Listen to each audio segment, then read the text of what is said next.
ate supper before they said grace. Now, in a lot of places in the world, that doesn't mean much. But in our part of the world, that means they did things out of order. Now, at the beginning of this trial, my co-counsel told you that the government's story of Mr. Lawson's death just wasn't going to come together, that their misplaced steps just weren't going to add up. And now, at the end of this trial, we know that what my co-counsel said was true. Members of the jury, they ate supper before they said grace. They rushed to a conclusion and then wrote the story. And it was the government's burden, and their burden alone, to prove to you, beyond and to the exclusion of each and every reasonable doubt, that Mr. Appleby committed the crime of murder, that he knowingly or intentionally caused the death of Tom Lawson, or that he intentionally caused serious bodily injury and committed an act clearly dangerous to human life. But members of the jury, they failed to meet that burden. They've brought you scraps of evidence, mere morsels of that evidence. And we heard from the lead detective, Detective Wortham, and while Detective Wortham isn't a bad person, well, he just didn't know what he didn't bother to look for. And if he had, he would have investigated this case a little differently. Let's look at all of the decisions he made in his investigation and all of the ways that this detective was unconsciously incompetent. You see, as he rushed to mash together the facts that supported his decision that all of the evidence pointed to Sean Appleby, the only thing he helped prove was one thing: that facts do not cease to exist just because they are ignored. No, he had to admit the very holes in this case existed at the beginning of this trial and will exist long after I sit down, because they have not been proven. Now, we saw that pool pole that the detective decided was the murder weapon. But members of the jury, not a hair, not a dent, not a strand of DNA proves that that pole came anywhere near the back of Mr. Lawson's neck. And no one, and no evidence has been able to tell you otherwise. That, members of the jury, that's reasonable doubt. And that computer, with those emails that the detective read and decided to still only investigate Sean Appleby, was open, unlocked, emails up, accessible to anyone at that party. Anyone could have seen them. Members of the jury, that's reasonable doubt. And the cigarettes with the DNA on them found in front of and on the side of Mr. Lawson's home, cigarettes at a party filled with non-smokers, cigarettes that the government is trying to sweep under the table. That, members of the jury, that's reasonable doubt.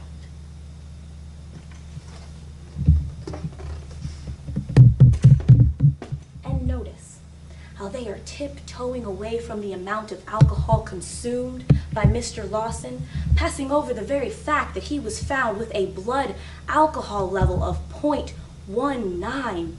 And that's just what it was when they found him, a day after he had started drinking. Notice how they never tested the rounded edges of that swimming pool for DNA.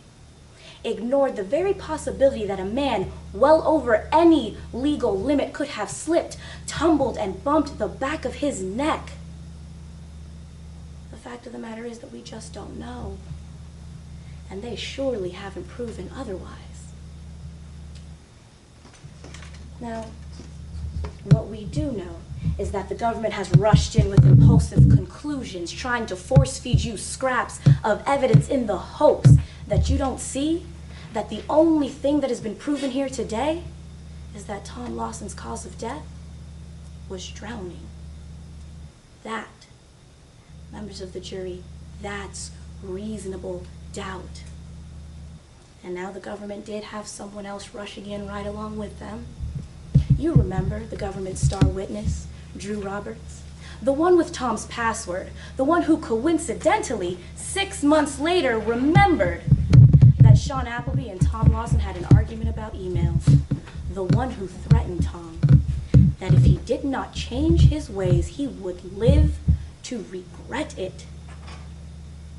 Ignored. You see, Drew Roberts, the government had eaten up Drew Roberts' story. Drew Roberts had been spoon-feeding the government, dishing out the heavy helping of the decision, the conclusion that they had already decided to believe. But members of the jury, it's your job not to ignore it. It's your job to see what they refuse to see, to consider what they refuse to think about, to not rush to a conclusion, to not be unconsciously incompetent. And with every point of their finger, they are showing you their misguided conclusions. Now, Mr. Appleby, he did take the stand today when he didn't have to, and he admitted, and it makes sense, that his fingerprints were on that pole because he was at Mr. Lawson's house days before the barbecue, hanging out with his friend, doing a favor for his friend. He admits that. And then Mr. Appleby admitted, and it makes sense, that at some point he could have touched that laptop.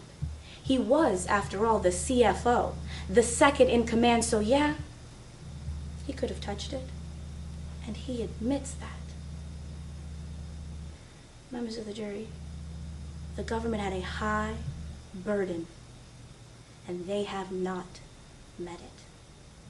You see, it wasn't Mr. Appleby who had loud shouting matches with Tom. It wasn't Mr. Appleby who remained calm when he was found out about those emails, when he found out that his friend was selling him out to the FBI. No, Mr. Appleby's reaction was one of a man who was hurt. But you know who remained calm? It was the government's star witness, Drew Roberts, the witness who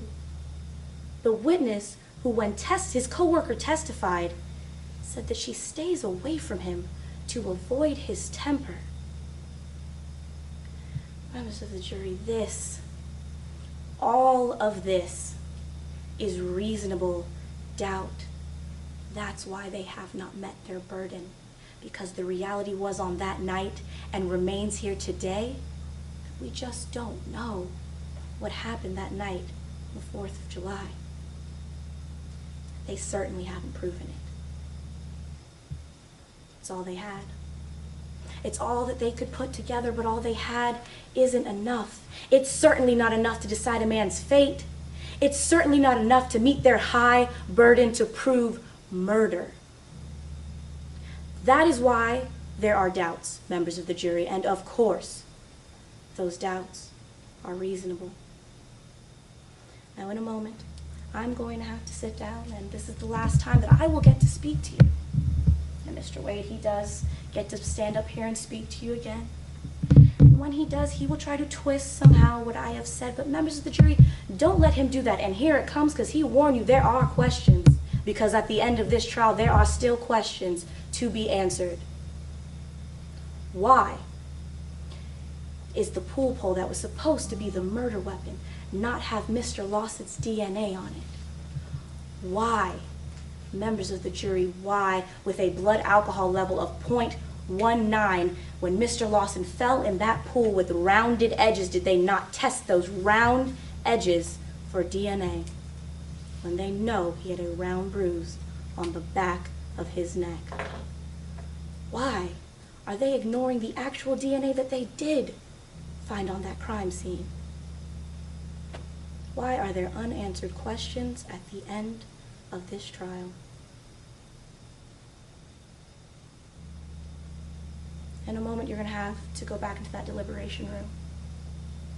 And you're going to get to see all the evidence and all of the facts and all the questions that have not been answered.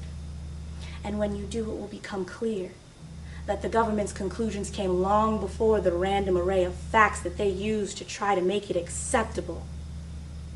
But it isn't acceptable because you don't eat supper before you've said grace. And so I ask that you write the conclusion that is acceptable. a conclusion based on everything that is laid out before you, a conclusion where the last two words are not guilty, because Sean Appleby is not guilty.